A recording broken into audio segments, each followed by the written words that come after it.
ओम नमो भगवते वासुदेवाय।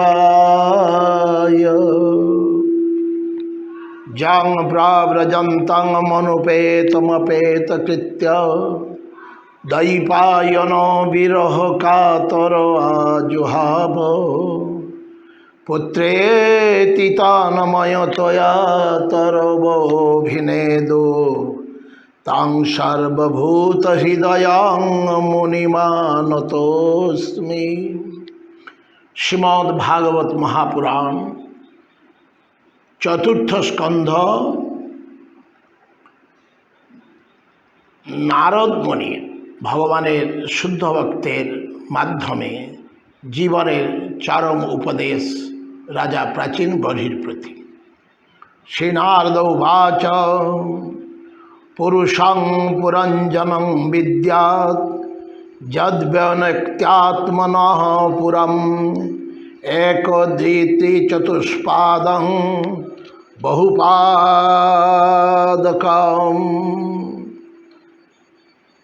जो विज्ञाता हितस्तस्य पुरुषस्य सखेश्वरः जन्न विज्ञायते पुंभिर नाम भीर वा क्रिया गुणये। राजा प्राचीन बलि देवर्षि नारदेर निकट निजेर अज्ञता प्रकाश करलें जे उपदेशेर माध्यमे तिनी वास्तव वस्तुके बुझते पारछेन ना। ताई नारद मुनि बोलें, हे महाराज, ए जगते जीवगणेर मध्य जे जेरूप कार्य करे सेई कार्येर अनुरूप फल पेये थाके। दुई प्रकारेर काज, पुण्य एवं पाप। जे कार्य करले पुण्य হয় তাকে পুণ্য কার্য বলে, আর যে কার্য করলে পাপ জন্মে তাকে পাপ বলে। এই পুণ্য এবং পাপ কার্যের প্রভাবে জগৎ বিচিত্রময়।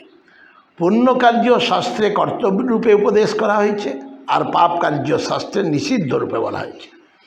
পুণ্য কার্যের অনুষ্ঠান করলে যে পুণ্য নামক অপূর্ব বা দৃষ্টান্তর যে দেওয়া হয়েছে তা হতে জীব অভিলষিত সুখ ভোগ করে থাকে। আবার পাপ কার্যের অনুষ্ঠান করলে যে পাপ নামক অপূর্ব অদৃষ্টের উৎপত্তি হয় তাও জীব অনভিলষিত দ্বেষের বিষয় দুঃখ ভোগ করে থাকে। শাস্ত্রকারগণ তত্ত্বদর্শীগণ এইভাবে নির্ধারণ করেছেন। পাপ কর্মের এবং পুণ্য কর্মের আবার বহু প্রকার তারতম্য দেখা যায়। পুণ্যকর্মের মধ্যেও পরস্পর তারতম্য থাকায় কোনো পুণ্যকর্মে অল্পমাত্র সুখ আর কোনো পুণ্যে বহুবিধ সুখ। জীব পুণ্য ফলে যে মনুষ্য জন্ম লাভ করে থাকে তার মধ্যে কতিপয় মনুষ্য রাজচক্রবর্তী হয়ে অশেষ সুখ ভোগ করে, আবার কতিপয় মনুষ্য তার ভৃত্যরূপে অল্প পরিমাণ সুখ ভোগ করে সময় অতিবাহিত করে। কেউ বা শকটে আরূঢ় হয়ে চলছে, কেউ বা ওই শকট চালাচ্ছে, কেউ বা ভোগ্যবস্তু শিরে বহন করে স্বামীর চরণপন্থে উপস্থিত করছে, কেউ বা সেই ভোগ্যবস্তু সুখে উপভোগ করতেছে। পুণ্যকর্মের পরস্পর তারতম্য না থাকলে জগতে এরূপ পরস্পর ব্যক্তিগত পার্থক্য থাকতে পারে না। সকলেই তুল্যরূপ সুখের অধিকারী হতে পারত।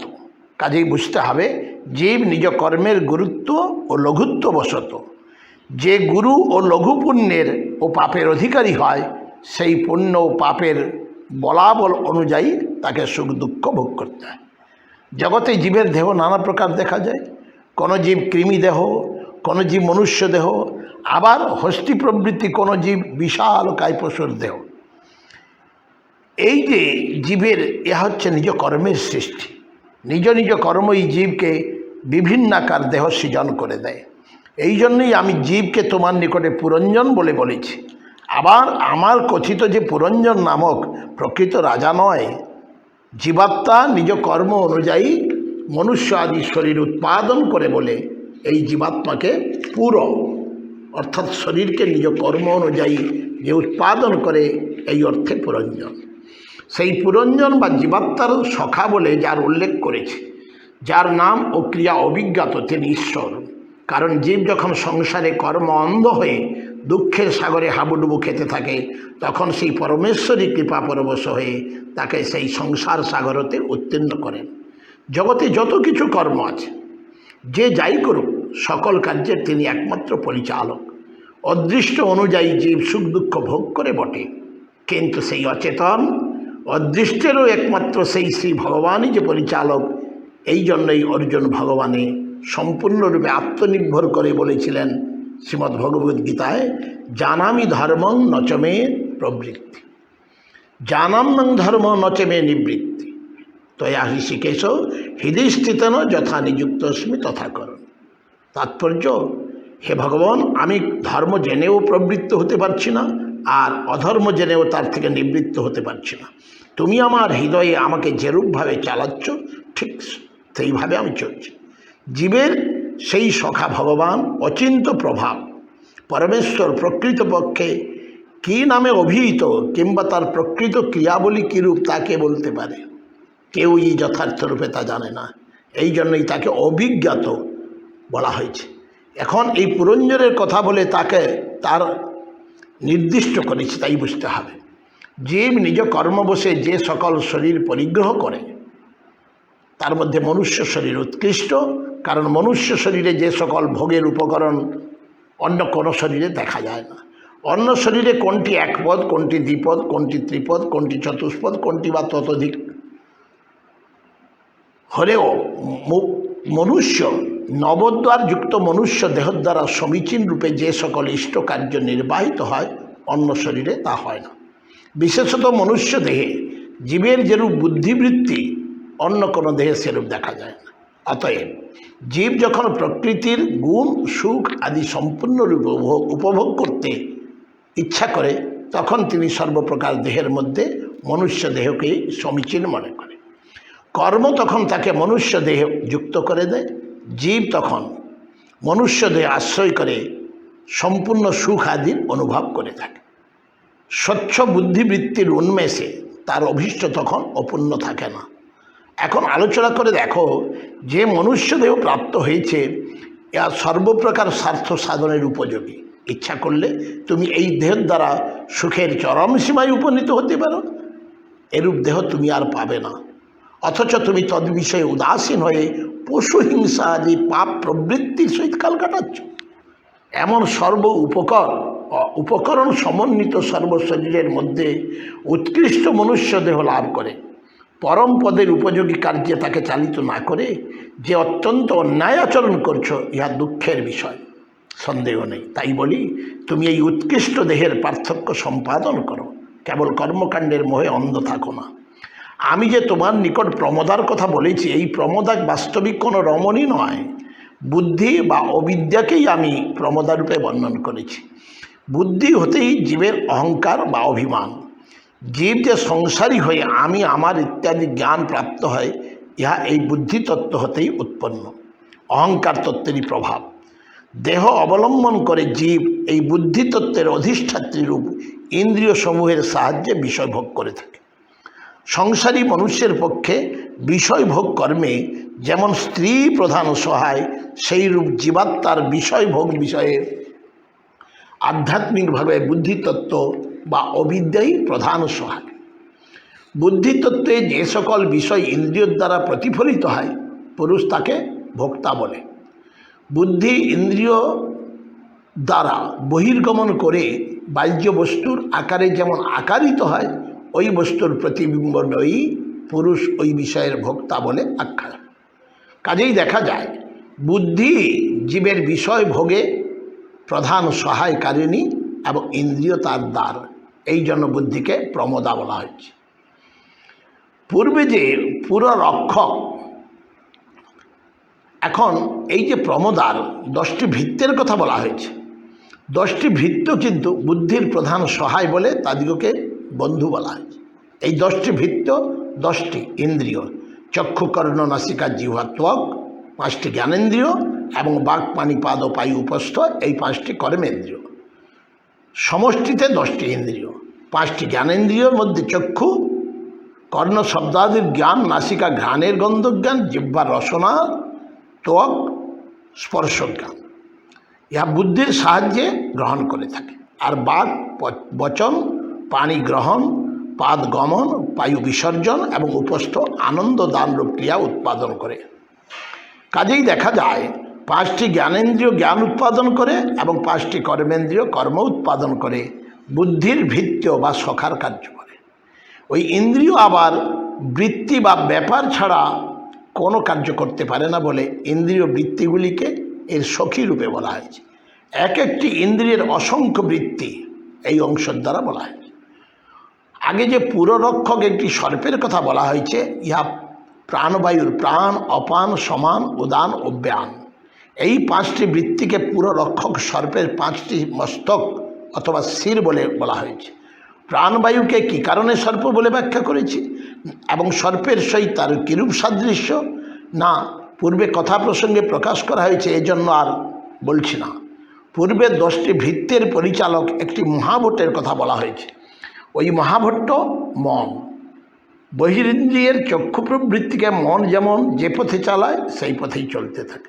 মনের চালনা ব্যতীত কোনো ইন্দ্রিয়ের সামর্থ্য নেই যে সে বিষয়ে যুক্ত হতে বিষয় গ্রহণকে সাহায্য করে। কারণ দেখতে পাওয়া যায় যে ইন্দ্রিয়গুলি তুল্যরূপে বিষয়ের সন্নিধানে থাকলেও এককালে 2টি ইন্দ্রিয়ের কার্য হয় না, একটি মাত্র ইন্দ্রিয়েরই কার্য করা হয়। এই জন্য কল্পনা করতে হবে যে ইন্দ্রিয় যখন পরিচালিত হয় কেবল সেই ইন্দ্রিয়েরই সেই সময়ে কার্য হয়, অন্য ইন্দ্রিয় নয়। ওই মন জ্ঞানেন্দ্রিয় এবং কর্মেন্দ্রিয় উভয় ইন্দ্রিয়েরই পরিচালক। এই জন্য সাংখ্য দর্শনে স্পষ্টরূপে মনকে উভয় ইন্দ্রিয় এবং জ্ঞানেন্দ্রিয় ও কর্মেন্দ্রিয়ের এই উভয় ইন্দ্রিয় বলা হয়েছে। শব্দ, স্পর্শ, রূপ, রস, গন্ধ এই 5টি ভোগ্য বিষয়কেই পঞ্চাল দেশ বলা হয়েছে। রাজার ভোগ্য যেমন রাজ্য, সেই রূপ জীবের ভোগ বিষয় শব্দ আদি। পাঞ্চাল দেশের মধ্যে যে নবদ্বারযুক্ত একটি পুরের কথা বলা হয়েছে, বিষয় ভোগ প্রবণ শরীর ভিন্ন কিছুই নয়। শরীরে যে সকল ইন্দ্রিয় আছে ওই সমস্ত ইন্দ্রিয়কে দ্বার মনে করে শরীর সর্বদা বিষয়ের উপরই পড়ে থাকে, প্রায় কখনো সে বিষয়কে পরিত্যাগ করে অবস্থান করতে পারে না। এই জন্য পঞ্চ বিষয় পঞ্চাল দেশকেই ওই শরীররূপী পুরের আবাসভূমি কল্পনা করা হয়েছে। এই শরীরে যে 9টি দ্বার আছে তারপরে অনন্তর বিবরণ শোনো। পূর্বে পুরের যে 9টি দ্বারের কথা বলা হয়েছে তার মধ্যে 2টি চক্ষু, 2টি কর্ণ, নাসিকাদ্বয়ের, মুখ একটি, আর একটি গুহ্যদ্বার ও উপস্থ। জীব ওই সমস্ত দ্বারের সাহায্যে বহির বিষয়ে গমন করে থাকে। মূলে যে দ্বয়ে বলা হয়েছে তাকে তার মুখকে 2টি দ্বার প্রতিপাদক। ক্রমসন্দর্ভকার তাৎপর্য বলেছেন যে বাক একটি দ্বার এবং রসনা একটি দ্বার, এই 2টি অবলম্বন করেই মুখকে এই 2টি দ্বার বলা হয়েছে। কিন্তু শ্রীপাদ বিশ্বনাথ চক্রবর্তী ঠাকুর তিনি মুখকে যে একটি দ্বার বলেছেন উক্ত মতই সমীচীন। তা না হলে মুখকে যদি 2টি দ্বার বলা হয় তবে পুরের 10টি দ্বার হয়ে যাবে। তাতে সর্বত্র যে পুরকে নবদ্বারযুক্ত বলা হয়েছে তা অসঙ্গতি। এই 9টি দ্বারের মধ্যে পূর্বভাগে যে 5টি দ্বার উহা অক্ষিদ্বয়, চক্ষুদ্বয়, নাসিকাদ্বয় এবং মুখ।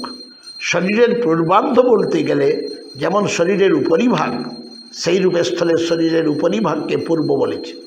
কাজেই উক্ত 5টি রন্ধ্রই শরীরের উপরিভাগে এবং 5টি পূর্ব দিকের দ্বার। দক্ষিণ দিকের দ্বার দক্ষিণ কর্ণ এবং উত্তর দিকের বাম কর্ণ। অধোভাগের গুহ্যদ্বার ও উপস্থ রন্ধ্র পশ্চিম দিকের 2টি দ্বার। ঊর্ধ্ব দিকের যে 5টি দ্বার কল্পনা করা হয়েছে তা যদি পূর্ব দিকের দ্বার হয় তবে তার ঠিক বিপরীত মধ্যভাগে স্থিত রন্ধ্রকেই পশ্চিম দিকের দ্বার কল্পনা করা হয়। এই জন্য অধোভাগের 2টি রন্ধ্রকে পশ্চিম, পূর্ব দিকের 5টি দ্বারের মধ্যে খদ্যোতা এবং আবির্মুখী নামে যে 2টি দ্বার আছে উহা 2টি চোখ। ঠিক সমভাবে উক্ত 2টি দ্বার নির্মিত। তার মধ্যে সাধারণত বাম নেত্রের দীপ্তি অল্প বলে বাম নেত্রকে খদ্যোত এবং দক্ষিণ নেত্রের দীপ্তি অধিক বলে তাকে আবির্মুখী বা বহু প্রকাশ বলে নির্দেশ করা হয়েছে। উক্ত 2টি দ্বারের সাহায্যে যেরূপ বিষয় প্রকাশ পায় তাই জীব উপভোগ করে থাকে। ভবনের যে দ্বার থাকে তার দ্বারা অভ্যন্তরে আলোক প্রবিষ্ট হয়ে যখন যে বস্তু প্রকাশ করে তখনই যেমন সেই বস্তু চক্ষুর গোচর হয়, সেই রূপ তৈজস চক্ষুর সাহায্যে যে রূপ প্রকাশিত হয় সেই বস্তুর রূপই জীব গ্রহণ করতে সমর্থ হয়। পূর্ব দিকে নলিনী ও নালিনী নামে আর দুইটি যে দ্বার আছে, উহা নাসিকার দ্বয়। নাসিকার ছিদ্রদ্বয়, এই জন্য ইহাকে নলিনী ও নালিনী বলা হয়েছে। গন্ধকে সৌরভ দেশ বলা হয়েছে। বস্তু কম্পিত করে বলে অবধূত অর্থে বায়ু। শ্বাসরূপ বায়ুর সহিত এক স্থানে অবস্থান হেতু ঘ্রাণকে অবধূত বলা হয়। আর এই যে আস্যকে মুখ্যা, বাক্যে বিপণ এবং রসনা ইন্দ্রিয়কে রসজ্ঞ শব্দে নির্দেশ করা হয়েছে। উক্ত বিষয়ের মধ্যে কতগুলি বললাম, পরে আবার বলছি শোনো। নারদমুনি এইভাবে একটি একটি করে বিশেষ করে প্রাচীন বহির বোধগম্যের জন্য তিনি পরপর বলছেন যে পশ্চিম দিকে যে দুটি দ্বারের কথা বলা হয়েছে তার মধ্যে যে একটিকে আসুরি সংজ্ঞায় বলা হয়েছে। এই আসুরি নামক দ্বার হচ্ছে মেঢ্র বা উপস্থ। ওই দ্বারের সাহায্যে গ্রামক নামক বিষয়, অর্থাৎ গ্রামক শব্দের দ্বারা বাবায় বা স্ত্রী সঙ্গ, উক্ত দ্বারের সাহায্যে স্ত্রী সঙ্গরূপ ক্রিয়া অনুষ্ঠান আসুরি বলা হয়েছে। এই জন্যই ওকে আসুরি। এই উপস্থকে দুর্মদ, গুহ্যদ্বারকে নিজ নিরুতি নামে অভিহিত করা হয়েছে। উপস্থকে দুর্মদ সংজ্ঞায় বলার তাৎপর্য এই যে উপস্থ যখন ক্রিয়াপ্রবণ হয় তখন তাকে পরাভূত করা দুষ্কর, কাজেই ইহাকে দুর্দমনীয়। আর গুহ্যদ্বার অপবিত্র মলের দ্বার, এই জন্য তাকে নিরুতি বলা হয়েছে। উক্ত সংজ্ঞা বিষয়ে অসুর শব্দের অর্থ ইন্দ্রিয়জনিত আরাম, তৎসম্বন্ধীয় বলে একে অসুরি বলা হয়েছে। বাস্তবিক ইয়ার তাৎপর্যমূলক সংজ্ঞা হল অপরাপর ইন্দ্রিয় দ্বারের ও ঐরূপ সংজ্ঞা হতে পারে। কাজেই এই যে বাবায় বা স্ত্রী সঙ্গকে যে পূর্বে গ্রামক বলা হয়েছে তার অর্থ হচ্ছে সাধারণ গ্রাম্যভক্তি বা স্ত্রী সঙ্গকে যেরূপ সুখজনক মনে করে সেরূপ অপর কোনো বিষয়কে নয়। কাজেই বিশেষ করে গ্রামক পদে উহার নির্দেশ করা হয়েছে। গুহ্যদ্বার মৃত্যুদ্বার বলে তাকে নিরীতি বলা হয়েছে। পুরঞ্জন লুব্ধযুক্ত হয়ে কেমন এমনভাবে বিষয়ে গমন করে থাকেন, তা বলবার উদ্দেশ্য লুব্ধ পায়ু। এই স্থানের সাহায্যে যদি আত্মার উৎক্রান্তি বা বহির্গমন বা মৃত্যু ঘটে তবে তার ঊর্ধ্বগতি হয় না, নরকে গতি হয়। পূর্বে যে দুইটি অন্ধের কথা বলা হয়েছে, এই দুইটি অন্ধ হচ্ছে হস্ত এবং পাদ। তাদের শত জ্ঞান শক্তি ও ক্রিয়াশক্তি নেই বলে উহাদেরকে অন্ধ বলা হয়েছে। পুরুষ হস্তর দ্বারা বস্তু গ্রহণ করে এবং পদের দ্বারা গতিক্রিয়া। হৃদয়কে যে অন্তঃপুর বলা হয়েছে তার তাৎপর্য মহিষী ও রাজা দুইজনে মিলিত হয়ে অন্তঃপুরে অধিষ্ঠানপূর্বক যেমন নানাবিধ বিহার করে থাকেন, ঠিক সেই রূপ হৃদয়রূপ অভ্যন্তর স্থান বুদ্ধির সাহায্যে পুরুষ নানাবিধ বিষয়ের উপভোগ করে থাকে। পুরুষ হৃদয়ে অধিষ্ঠিত, ইহাও শাস্ত্রীয় সিদ্ধান্ত। পূর্বেই বলা হয়েছে জীবাত্মা বিশুচিন অর্থাৎ মনের সহিত যুক্ত হয়ে জায়া আত্মজ উদ্ভূত হর্ষ, প্রসাদ ও মোহ অনুভব করে থাকেন। বিশুচিন পদের অর্থ মন, কারণ বিশু শব্দের অর্থ হচ্ছে সকল স্থানে অঞ্চতি অর্থাৎ গচ্ছতি, সকল স্থানে চলতে পারে। মনের অগম্য কোনো স্থান নাই। ইন্দ্রিয়গুলির যেমন এক একটি বিষয় বলা হয়, নির্দেশ আছে, মনের কিন্তু তেমন বিষয় নির্দেশ নেই, অর্থাৎ সর্বত্র যেতে পারে। এই জন্য তাকে বিশুচিন পদ বলে। ওই মনের যে সত্য, রজ এবং তম, এই তিনটি গুণ আছে। এই তিনটি গুণের মধ্যে সত্যগুণ প্রসাদ উৎপন্ন করে, রজগুণ হর্ষ এবং তমগুণ মোহ। জীব অন্তঃকরণের সাহায্যে যে প্রমাদাদি লাভ করে, প্রসাদাদি লাভ করে, অতি জীবের কোনো স্বাধীনতা নাই। সত্যগুণাদির উহার কারণ এবং অন্তঃকরণের প্রভাবেই হয়ে থাকে। বুদ্ধি ইন্দ্রিয় প্রণালিকার দ্বারা বহির্গমনপূর্বক বাহ্য বস্তুর আকারে আকারিত হয়ে রূপান্তর প্রাপ্ত হয় এবং তন্নিবন্ধন অন্তঃকরণের সুখ দুঃখ আদির উদ্ভব হয়ে থাকে। আত্মা নির্গুণ নিষ্ক্রিয় হলেও এই যে রূপান্তরিত অন্তঃকরণের সান্নিধ্য হেতু এই রূপের আশ্রয় বলে প্রতীত হয়ে থাকে। সেই অবস্থায় আত্মার বুদ্ধির অনুকরণ বলে ব্যাখ্যাত হয়। কিন্তু বাস্তবিক পক্ষে আত্মার কোনো রূপ নেই, সর্বদা একরূপ, কোনো কারণে তার বিকৃত হয় না, শুধু বুদ্ধির বিকারকেই মুগ্ধজীব বিকার বলে থাকে। এর একটি সুন্দর দার্শনিক দৃষ্টান্ত দেখতে পাওয়া যায়। কোনো একখানি স্বচ্ছ দর্পণে যেমন কালির দাগ দিলে তার সন্নিহিত অপর দর্পণ ওই চিহ্ন দেখা যায়, সম্মুখস্থ চিহ্ন শূন্য দর্পণকেও চিহ্নযুক্ত মনে হয়, সেই রূপ স্বচ্ছ আত্মাকেও সুখ দুঃখ আদি যুক্ত বলে মনে হয়, কিন্তু বাস্তবিক এই সুখ দুঃখ আত্মার ধর্ম নয়। আত্মা কেবলমাত্র বুদ্ধি সাক্ষী, বুদ্ধিকে প্রকাশিত করা আত্মার কার্য। এছাড়া জড় প্রকৃতি কী রূপে প্রকাশপ্রাপ্ত হবে? তাই বাস্তব হচ্ছে পুরঞ্জনের মৃগয়াগমন প্রসঙ্গে যে রথের কথা বলা হয়েছে, সেই রথ জীবের শরীর। রথী যেমন রথে আরোহণ করে মৃগয়ায় বহু পশু বধ করে থাকে, জীবাত্মা ও শরীর আশ্রয় করে বহু ভোগ্য বস্তুর উপভোগ করে থাকে এবং বিষয়ভোগে ইন্দ্রিয়গুলির সহায়। অশ্বের সাহায্য ব্যতীত যেমন রথের গতি হয় না, সেই রূপ পঞ্চ জ্ঞানেন্দ্রিয়ের সাহায্য ব্যতীত শরীর চালিত হতে পারে না এবং বিষয়ভোগ সম্ভব হয় না। এই জন্য পঞ্চ জ্ঞানেন্দ্রিয়কে 5টি অশ্বরূপে বর্ণনা করা হয়। অশ্ব যেমন অনিবার্য গতি, ইন্দ্রিয় সমূহ সেইরূপ অনিবার্য গতি। কাজেই অশ্বের সহিত উক্ত রূপে সাম্য থাকায় ইন্দ্রিয়কে অশ্ব বলা হচ্ছে। সম্বৎসর অর্থাৎ কালকে রথের বেগ বলে বর্ণনা করা হয়েছে এবং এই দেহ স্বপ্নিক দেহ অভিপ্রেত থাকায় স্বপ্ন শরীরাদির বুদ্ধিতে পর্যবসান হয়ে বাস্তবিক এতে অগতি অর্থাৎ গতিকে শূন্য বলা হয়েছে। 2টি কর্ম পাপ ও পুণ্য এই রথের চক্র, অর্থাৎ যেমন চক্র ব্যতীত রথের গতি অসম্ভব, সেই রূপ পাপ ও পুণ্যরূপ কর্ম ব্যতীত দেহের গতি হয় না। এই জগতে জীব নিজ কর্ম অনুযায়ী সংসার ধর্মী হয়ে বিচরণ করে, এটা পূর্বে বলা হয়েছে। এই পাপ ও পুণ্য যে পর্যন্ত বর্তমান থাকে সেই পর্যন্তই জীব শরীর লাভ করে সংসারী হয়। তত্ত্বজ্ঞানী কারণবশত যখন তার সেই পাপ ও পুণ্য নষ্ট হয়ে যায়, তখন উক্ত কারণ না থাকায় আর সংসার ধর্মী হতে হয় না। কাজেই রথের চক্রের ন্যায় কর্মই দেহের গতি সাধক, ইহা বলা যায়। এই যে ত্রিগুণধ্বজ বলা হয়েছে, এই অংশের দ্বারা 3টি ধ্বজার কথা বলা হয়েছে। এর মধ্যে একটি শ্বেতবর্ণ, রক্তবর্ণ এবং কৃষ্ণবর্ণ, ইহা অভিপ্রায়, কারণ গুণ পদে সত্য, রজ ও তম এই 3টি গুণ।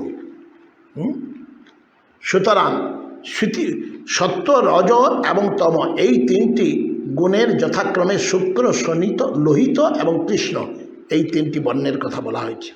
সত্য, রজ ও তম এই 3টি গুণকে ধ্বজ রূপে বর্ণনা করবার তাৎপর্য যে ধ্বজ দ্বারা যেমন রথের পরিচয় হয়, অর্থাৎ কোন রথ শুক্লধ্বজ, কোনটি লোহিত, কোনটি আবার কৃষ্ণধ্বজ। ওই রথগুলি পরিচয় প্রসঙ্গে যেমন বিভিন্ন বর্ণবিশিষ্ট ধ্বজার দ্বারা পরিচয় দেখা যায়, সেই রূপ সত্য আদি আধিক্যের ন্যূনতাবশত ব্রাহ্মণ, ক্ষত্রিয়, বৈশ্য আদি রূপে শরীরের পরিচয় দেওয়া যেতে পারে। গুণকে ধ্বজ রূপে উল্লেখের তাদৃশ বিষয় কোনো কারণ টিকাকারগণ নির্দেশ করেন, তবে এই রূপ সমাধান করলে কথঞ্চিত সঙ্গত হয়। এখন এর পরবর্তী অংশ, মনকে যে রথের রশ্মি বা রাস বলা হয়েছে, তার তাৎপর্য যে রথের অশ্বে যে রশ্মি যোজিত হয়, তাহা যেদিকে আকর্ষণ করে অশ্বগুলি ঠিক সেই দিকে চলতে থাকে, রথকে সেই দিকে চালিত করে। ঠিক সেই রূপ মনের গতি যেদিকে যায়, ইন্দ্রিয়গুলিও ঠিক সেই দিকে চলে। মনের বিপরীত দিকে ইন্দ্রিয় বা শরীরে যাওয়া কোনো প্রকার সম্ভব নয়। রথের রশ্মি আকর্ষণ করে অশ্বগুলিকে উপযুক্তভাবে চালিত করলে তার একজন সারথি প্রয়োজন, কারণ রশ্মি অচেতন, স্বয়ং কোনো দিকে চলতে পারে না। আর অশ্বগুলি বিবেকশূন্য, তারাও প্রকৃত গন্তব্যস্থান বুঝতে পারে না। এই জন্য বুদ্ধিকে ওই রথের সারথি বলে নির্দেশ করা হয়েছে। ইচ্ছা বুদ্ধির ভিত্তি বিশেষ, ওই বুদ্ধি ইচ্ছার দ্বারা মনকে চালিত করে, তাতেই ইন্দ্রিয় চালিত হয় এবং সেই কারণেই দেহ চলতে থাকে। রথে যে রথী থাকে তার উপবেশন করবার জন্য রথের অভ্যন্তর একটি স্থান থাকে, রথী সেই স্থানে উপবিষ্ট। দেহরথের রথী হচ্ছে জীব, তার অধিষ্ঠান হৃদয় পুণ্ডরিক।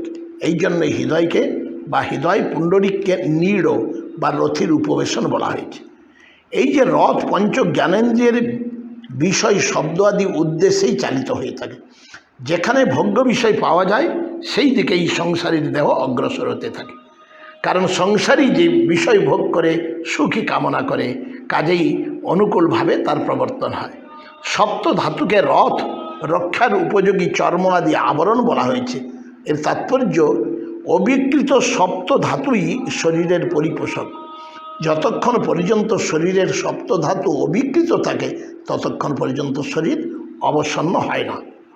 সপ্ত ধাতুর বিকার ঘটলেই শরীর অবসন্ন ও বিপন্ন হয়ে যায়। কাজেই রথের পক্ষে চর্ম আবরণের সহিত দেহের পক্ষে সপ্ত ধাতুর সাম্য আছে।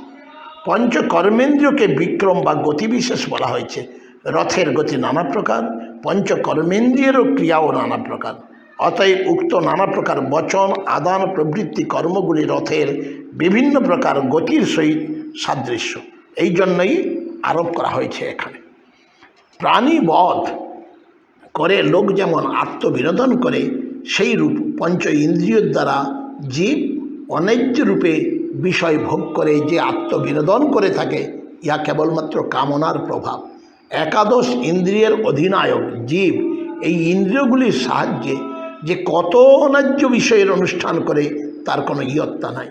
সেই ইন্দ্রিয়গুলির সাহায্যে নিরন্তরই দেহরথে আরূঢ় হয়ে ভোগ্য বিষয়ে উপনীত হয়ে থাকে। চণ্ডবেগ বলে সম্বৎসরূপী কালকে নির্দেশ করা হয়েছে এবং এই সম্বৎসরের অঙ্গ হচ্ছে দিনগুলিকে গন্ধর্ব, রাত্রিগুলিকে গন্ধর্বী রূপে নির্দেশ করা হয়েছে। ওই দিন ও রাত্রি 360 সংখ্যক। তাদের সঙ্গেই পুরুষের আয়ু ক্ষীণ হতে থাকে। যত দিন ও যত রাত্রি অতীত হয় ততই পুরুষের আয়ু অতীত হতে থাকে। ইহার বেগ অতি প্রচণ্ড, কেহই ইহার গতিরোধ করতে পারে না। কাজেই ইহার চণ্ডবেগ নামে আখ্যাত করা হয়েছে। এর পরবর্তী অন্তিম উপদেশটি আগামী সত্রে আমরা শোনাবার চেষ্টা করে আজকের মতো গ্রন্থের এইখানে রইল বিরতি। গ্রন্থরাজ শ্রীমদ্ ভাগবতম কি জয়, নারদ মুনি কি। রোজ ভগবানের কথা শোনার জন্য প্লিজ আমাদের চ্যানেলটি সাবস্ক্রাইব করুন আর আপডেট পাওয়ার জন্য বেল আইকনটি অবশ্যই প্রেস করুন।